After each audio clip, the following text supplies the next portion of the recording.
Morning, everybody. Here's a little video of me. It's rude to put hats on the table. Sorry. Is this your hat? Yeah. Children.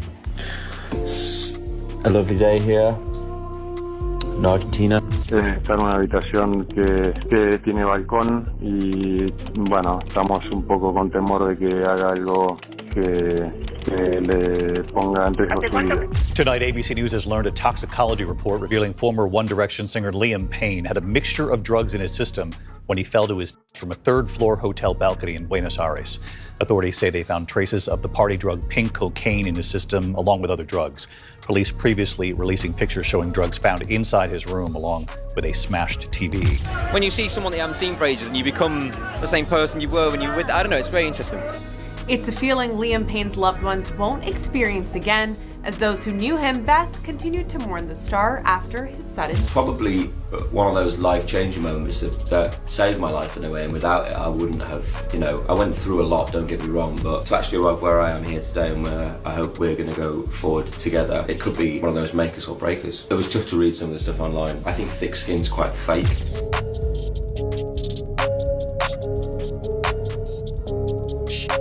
Oh gosh! New footage has emerged showing Liam Payne's final message before his tragic passing. His last words, "I'm going to die," now seem hauntingly prophetic, almost like he knew what was coming. These chilling final words not only give us a glimpse into his troubled state of mind before this unimaginable loss, but they've got fans everywhere asking, could something have been done to prevent this tragedy? Stay with me as we take a deep dive into this shocking footage, piece together the timeline leading up to his devastating passing, and explore how Liam's emotional struggles became devastatingly clear in his final days. It's a story that has absolutely shattered millions of hearts and has everyone wondering what really happened. I'm just eating an orange. Just enjoying coffee and breakfast, even though it's like 1 p.m. Literally, we sleep in every day until at least 12.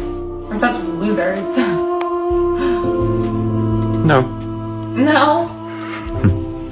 There's some stuff that I've definitely never spoken about to do with it that was really severe, and it was a problem, and it was only until I saw myself after that I was like, right, I need to fix myself. There was like a few pictures of me on a boat and I'm all like bloated out, and I call it pills and booze face, and I was like this, like my face was just like 10 times more than it is now. All right. I think we know what's coming next. Now, if you're like me and you've got ADHD, then you will not pack your suitcase until you absolutely have to, okay? I am in the middle of packing my suitcase. I got about 30 minutes to be out of this joint, quick, fast.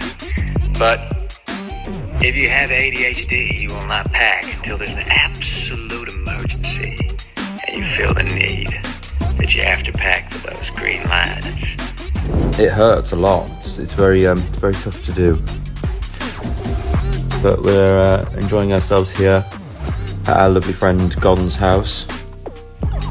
Shout out Gon, wherever Gon is. Shout out Gon, big bad Gon. Yeah, so it's going to be a nice day. And then you're going home, loser, weirdo. I'm headed back to Florida. In the wake of Liam Payne's absolutely heartbreaking passing, people are now carefully examining recent interviews with his ex-fiancée Maya Henry, searching for any possible signs about his mental state. While police haven't yet determined if his passing was accidental or intentional, reports of a shocking 911 call about Payne's concerning behavior have fans desperately searching for answers, looking for any clues about what he was doing in those final moments. I just didn't like myself very much. Then I made a change, and the same thing happened this year with that sort of thing as well. But the problem we had in the band, and I don't blame anybody for this, I don't want to seem like I'm whining or moaning, oh my God, look at my life, whatever. But it feels to me like when we were in the band, the best way to secure us, because of how big it got, was just lock us in our rooms. And of course, what's in the room? Minibar. So at a certain point, I thought, well, I'm going to have a party for one. And that just seemed to carry on throughout many years of my life. And then you look back, how long you've been drinking and stuff, you're like, Jesus Christ, that's a long time. Even for someone who's, as young as I was.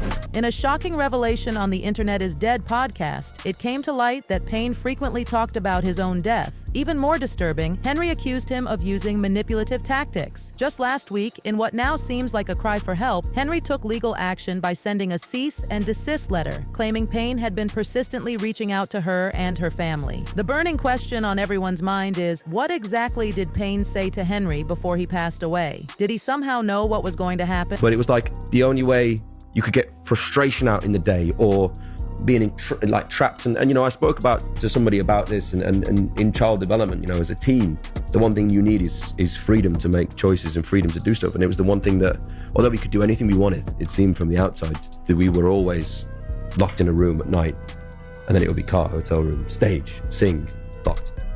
When it comes to Liam Payne's last words before his passing, Henry didn't hold back on the podcast. She opened up about how Payne would constantly message her after their breakup, sending variations of, "Oh, I'm not well." But what's truly chilling is how she revealed he would always play with the idea of death, saying things like, "Well, I'm going to die and I'm not doing well." In a heartbreaking admission, Maya Henry recalled trying to get Liam help, but he refused. She shared how this became a disturbing pattern. He would even text her mom, desperately saying things like, "I'm not doing well, have Maya contact me," because Henry wasn't responding to his messages. You know that Liam Payne's ex-girlfriend Maya Henry has just released a book allegedly based on their relationship, and there is a lot of dark stuff in there. The book is called Looking Forward, and it's not even subtle, the references to Liam Payne that are even on the cover.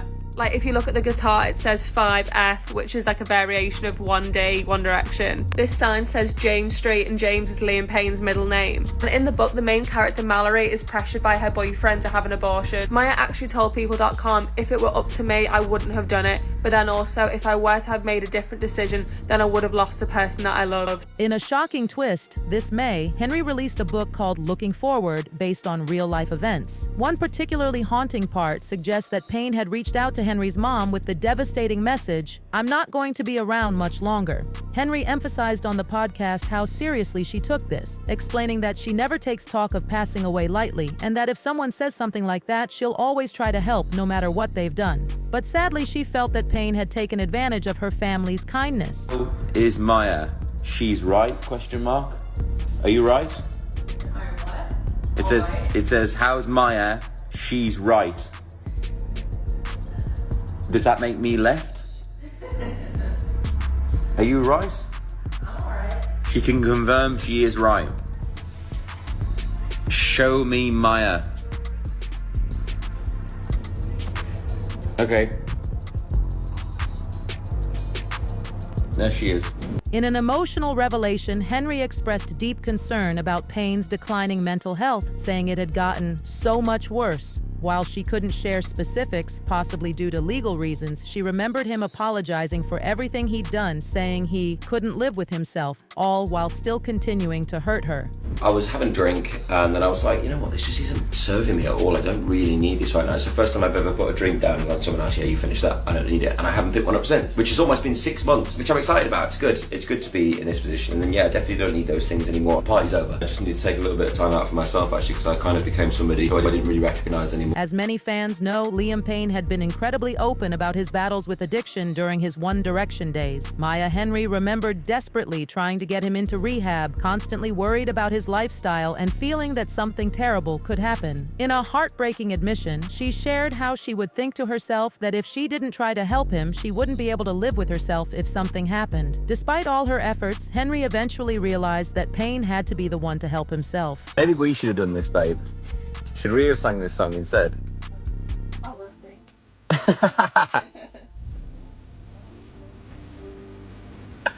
She's got a Grinch mug. Oh, they got a puppy. While Henry hasn't yet commented publicly on Payne's passing, his other ex, Danielle Pieser, shared a touching detail about receiving a message from him just a couple of weeks before he passed. In the message, he expressed his happiness for the beautiful family she had built with her husband and daughter. Pieser said she would treasure that message forever. His ex, Danielle Pieser, now revealing the final message she received from Liam just before he died. Danielle shared old photos with the late singer, alongside a lengthy message writing, "A couple of weeks ago, he expressed his happiness for the love she'd found with her partner Sunny and daughter Mia. adding it's something she'll cherish forever. In a tragic turn of events, Payne was in Argentina attending a Niall Horan concert when he tragically fell from a hotel balcony in Buenos Aires' Palermo neighborhood. Argentine authorities have stated they will perform an autopsy and investigate the circumstances surrounding this heartbreaking incident. All right. I think we know what's coming next. Now, if you're like me and you've got ADHD, then you will not pack your suitcase until you absolutely have to, okay? I am in the middle of packing my suitcase. I got about 30 minutes to be out of this joint, quick, fast. But if you have ADHD, you will not pack until there's an absolute emergency and you feel the need that you have to pack for those green lights. Yeah. Proud of them.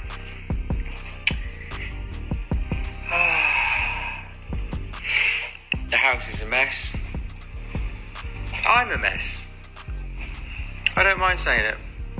In what now seems like an eerily prophetic moment, a fan named Rebecca told the Daily Mail about having a 30-minute chat with Liam Payne in the hotel lobby. During their conversation, he talked about his One Direction days, making what now seems like a haunting joke. "I used to be in a boy band. That's why I'm so messed up." Devastatingly, up until about an hour before news of his passing broke, Payne had been posting videos of what appeared to be a fun and relaxing vacation in Argentina. You're going home, ha ha, loser, weirdo. I'm headed back to Florida with Nala. Yeah. I hope everybody was okay in Milton as well.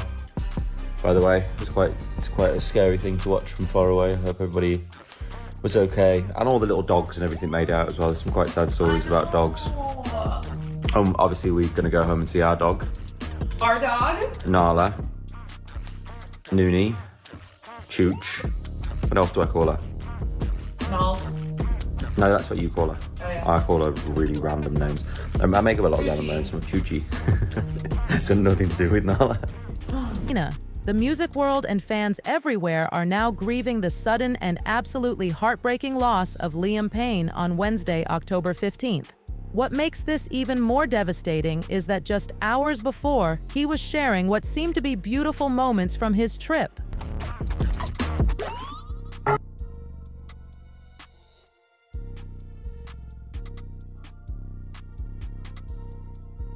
In a heart-wrenching detail, just an hour before news of his passing broke, Payne was sharing now-deleted Snapchat stories from his trip to Buenos Aires with his girlfriend, influencer Kate Cassidy. "Lovely day in Argentina," he said in a selfie-style video from the hotel breakfast table, looking relaxed and happy as he playfully called out Kate for leaving a hat on the table. "Children," he jokingly muttered in the clip.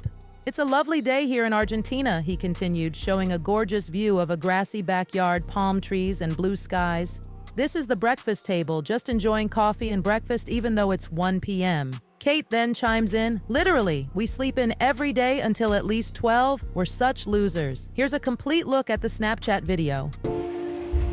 Morning, everybody. Here's a little video of me. It's rude to put hats on the table. Sorry. Is this your hat? Yeah. Children. A lovely day here in Argentina. I'm just eating an orange. Just enjoying coffee and breakfast, even though it's like 1 p.m. Literally, we sleep in every day until at least 12. We're such losers. No. No. Payne's final Snapchat story was a mirror selfie, posing alongside his girlfriend, both wearing swimsuits. Kate has yet to publicly share a statement on Payne's passing. The couple began dating in October 2022. Interestingly, the posts were not filmed in a hotel, with Payne saying they had been staying at their lovely friend Gordon's house, the pair joking about how late they were having breakfast at around 1 p.m. local time. Payne also spoke to the camera about his Polo PL, saying, "Hey, we ride. We're going to ride some horses.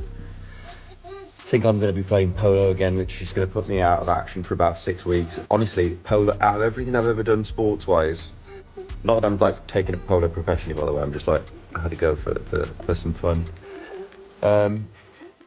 It's so hard to do, number one. Number two, my back and my neck from swinging that hammer around. Or mallet, I think it's called if you're in the know. It's polo language. Yeah, it hurts a lot. It's very tough to do.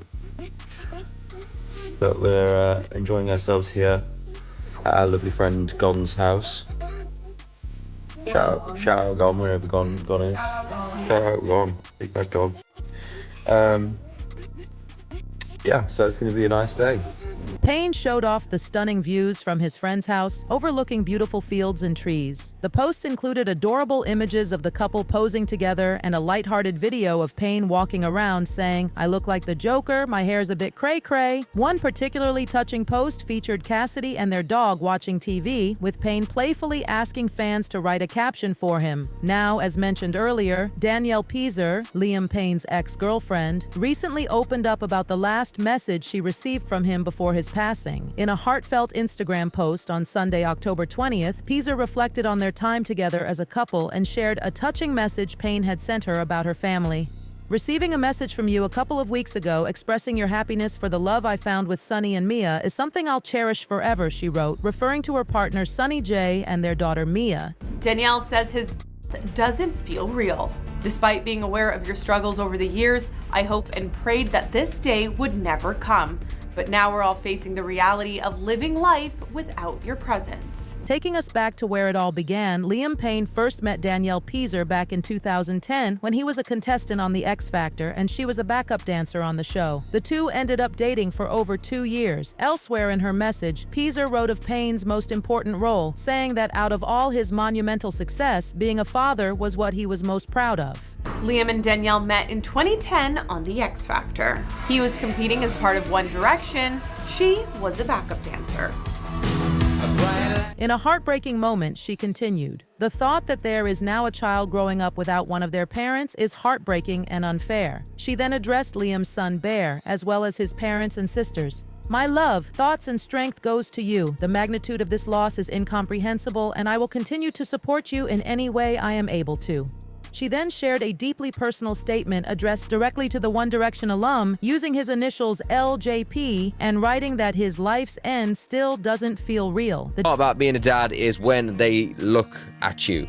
And it feels like they're not just like, they don't just look at you, they like look into your soul. Like they look like right through you and you're just like...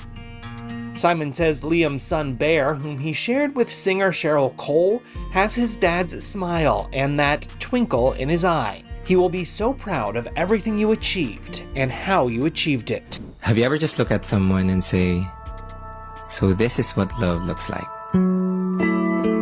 Dancer shared that even though she knew about Payne's struggles over the years, she always hoped this day wouldn't come. Now everyone has to face life without him. She added that while many people say, "I hope he knew how much I cared," she's certain Payne knew how she felt. They were always very honest with each other, even when it was hard to hear. Danielle reflected on her time with Liam Payne, saying that although she once called him her favorite person in the whole world, they often had their differences when they were together. She admitted that he could frustrate her and she likely annoyed him too at times. Danielle says she once called Liam her favorite person in the whole world.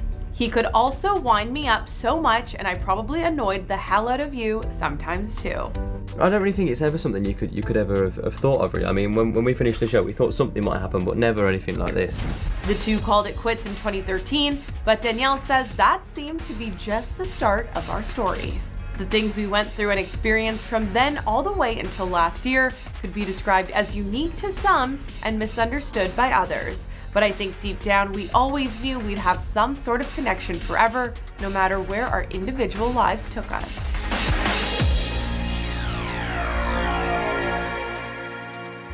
Piezer explained that over their 14 years of knowing each other, they learned to accept these things. They might have disagreed on a lot, but they always managed to support each other when needed and would laugh off their disagreements shortly after. Although their relationship ended in 2013, Piezer felt that this was just the beginning of their story. She shared that their experiences since then, up until last year, were unique and sometimes misunderstood by others. But deep down, she believed they always knew that they would have some sort of connection, no matter where life took them. Danielle Piezer reflected on how it took Liam Payne a bit longer to figure out who he wanted to be, to find his true happiness. She noted that while most people spend their teenage and young adult years discovering themselves, Payne spent those years giving more to the world than he needed to. She wished he had known that he was always enough without feeling the need to play a role just to make others happy. Payne also expressed her gratitude to Payne for teaching her the importance of setting boundaries and protecting her heart. In closing, she shared her sadness that his story didn't have a different ending, and that he didn't get the chance to share more of his unique qualities with the world. She ended her letter with, "Rest easy, my friend." Payne had previously posted a brief tribute to the late singer on Saturday, October 19th. "Over the last few days, I've been trying to process the news of Liam's passing," she wrote on her Instagram stories. "Thank you to anyone who has taken the time to call, text, or DM, sending condolences and offering support. It's helped more than you know."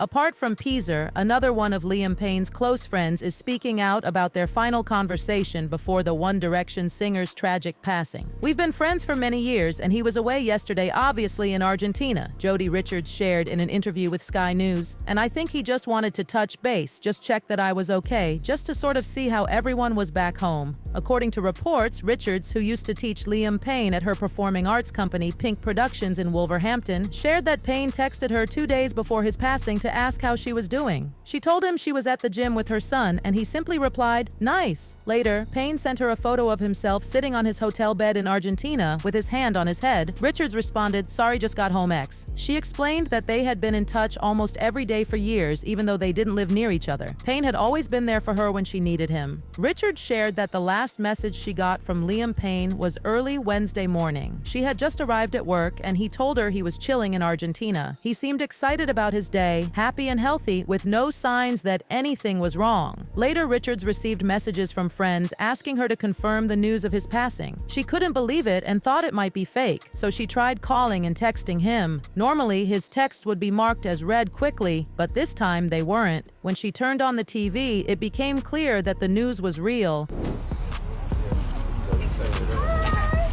Hey, Liam. Liam. Oh my god, thank you so much. You're so brave. Hey, Liam. Thank you, love you. Bye. I always believed that Liam would make it, but never this big. Never in my wildest dreams would I think it was big. He goes away for so long. Richards expressed her heartbreak over Payne's passing, calling it a terrible waste of life. She said he had so much ahead of him and was deeply loved by his family, friends, and everyone who knew him. His loss isn't just tragic for those close to him, but also for the world, where he was known as a beloved celebrity and pop star. Talking about his battles with mental health and substance overuse, Richards said that he always had help available when he needed it. From her perspective, he seemed to be in a good place, both in his personal life and his career. He had exciting new projects on the way, and he appeared happy. After Liam Payne's passing, fans and celebrities took to social media to pay tribute to him. Some fans even held a vigil outside of Casa Sur Palermo Hotel in his memory. Simon Cowell, who played a key role in creating One Direction on The X Factor back in 2010, decided to postpone Britain's Got Talent auditions following Payne's passing. Liam stepped in, you brought it back together. That's what bands do. Simon Cowell breaking his silence on Liam Payne's death by revealing sweet memories with the star he helped make famous. Based on talent, absolutely incredible. One massive, fat, almighty yes. Thank you so much. In a lengthy tribute on Instagram, the X Factor judge tells fans he feels devastated, heartbroken, and empty after Liam's unexpected death from a fall off a hotel balcony in Argentina on Wednesday.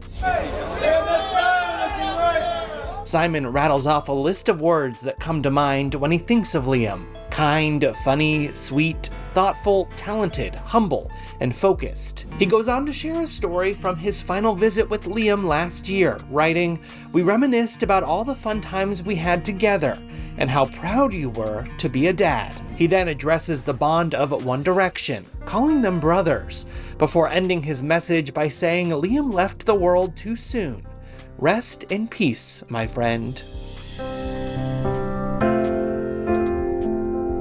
Meanwhile, his friend and fellow musician Rita Ora honored him by displaying his picture on stage while performing their song For You during a concert in Japan on Thursday. As the investigation into Liam Payne's passing continues, a shocking 911 call obtained by the BBC revealed that the hotel's head receptionist reported a guest who was high on narcotics and trashing their room. The caller also told police that the guest might be in danger. Payne had shared last year that he was 100 days sober after a stay in rehab. Initial reports indicated that Payne fell from the third floor of the hotel in Argentina, but as more details emerge, things are getting clearer. New information includes shocking photos of his wrecked room and evidence suggesting substance use. The first official autopsy results revealed by the prosecutor's office show Payne had 25 injuries consistent with a fall from a great height, including severe head trauma and internal and external bleeding. The authorities stated that there were no signs of anyone else being involved, but they were still investigating the case as a suspicious death as part of standard procedure. According to the prosecutor's office, it seemed that Payne was alone at the time of the fall and might have been experiencing some kind of episode related to substance overuse. City police reported finding what appeared to be narcotics, alcohol, and several broken items and furniture in the room, though they were awaiting confirmation from experts. They also mentioned that when they searched the room after Payne's passing, they found it in complete disarray with medication scattered across the space. Police previously releasing pictures showing drugs found inside his room, along with a smashed TV. In the hotel atrium where Payne fell, police discovered a bottle of whiskey, a lighter, and a cell phone, and they collected fingerprints from the scene. Inside Payne's luxury hotel room located in the Palermo district, they found over-the-counter medications, energy packs, and clonazepam, a medication used for anxiety. The police also noted that the room was in total chaos with many items broken, and they gathered additional evidence like fingerprints, a notebook, and a passport for further analysis. The balcony area was closely inspected to determine how Payne might have accessed it. Before Payne's fall, a hotel employee had called emergency services asking for help with a guest who was trashing his room and appeared to be under the influence of narcotics or alcohol. Listen to an audio obtained from the Buenos Aires Security Ministry related to the call made that night. Bueno, tenemos un huésped que está sobrepasado de droga y alcohol y bueno, cuando está consciente está rompiendo toda la habitación y bueno, necesitamos que manden a alguien, por favor. Bajo efectos de alcohol y estupefaciente, ¿no, señor? Sí, correcto. ¿Cómo se llama el hotel? Casa Sur, Palermo. Y necesitamos que nos envíen a alguien urgente porque, bueno, yo no sé si corre riesgo la vida del huésped. Está en una habitación que tiene balcón y, bueno, estamos un poco con temor de que haga algo que le ponga en riesgo su vida. Payne had been honest for a long time about his struggles with mental health and addiction before his passing. It was wild, but it was like the only way you could get frustration out in the day or being trapped. And you know, I spoke to somebody about this and in child development, you know, as a teen, the one thing you need is freedom to make choices and freedom to do stuff. And it was the one thing that, although we could do anything we wanted, it seemed from the outside that we were always locked in a room at night. And then it would be car, hotel room, stage, sing, locked. So it was like they pulled the dust cloth off, let us out for a minute, and then woohoo, and then he's like back underneath it, and I'm like, good. In a haunting 2019 interview, Payne shared his deep concerns about the lack of proper mental health care in the entertainment industry, saying, "There have been a lot of people in trouble with mental health that aren't really getting the help that they need, and I think that's a bit of a problem in our industry. It's the same stuff that happens to everyone that's been happening since the 70s. You know what the traps are, and if you're lucky enough like me to be able to get out of that scenario and back into a sense of normality, then you know it's a bit different." He also made a striking comparison, likening performing on stage to being a Disney World character actor, stating, "It was like putting the Disney costume on. I was drunk quite a lot of the time because there was no other way to get your head around what was going on. I mean, it was fun, we had an absolute blast, but there were certain parts of it where it just got a little bit toxic." In a particularly revealing 2021 episode of the Diary of a CEO podcast, Payne made some heartbreaking admissions about experiencing thoughts of ending his own life during his time in One Direction. "I was worried how far my rock bottom was going to be," he admitted. "Where's rock bottom for me? And you would have never seen it. I'm very good at hiding it. No one would have ever seen it. There are some stuff that I have definitely never spoken about. It was really severe, and it was a problem, and it was only until I saw myself after that I was like, right, I need to fix myself. I was worried how far my rock bottom was going to be. Where's rock bottom for me? And you would never have seen it. I'm very good at hiding it. No one would have ever have seen it. But rock bottom... So what do you think about all this? Can there be more to the story behind Liam Payne's tragic passing? Let us know your thoughts in the comments. That's all for today. Make sure to hit like, subscribe, and hit that notification bell for more videos like this. You are watching Hot Gossip. Goodbye. Gossip. Goodbye. Gossip.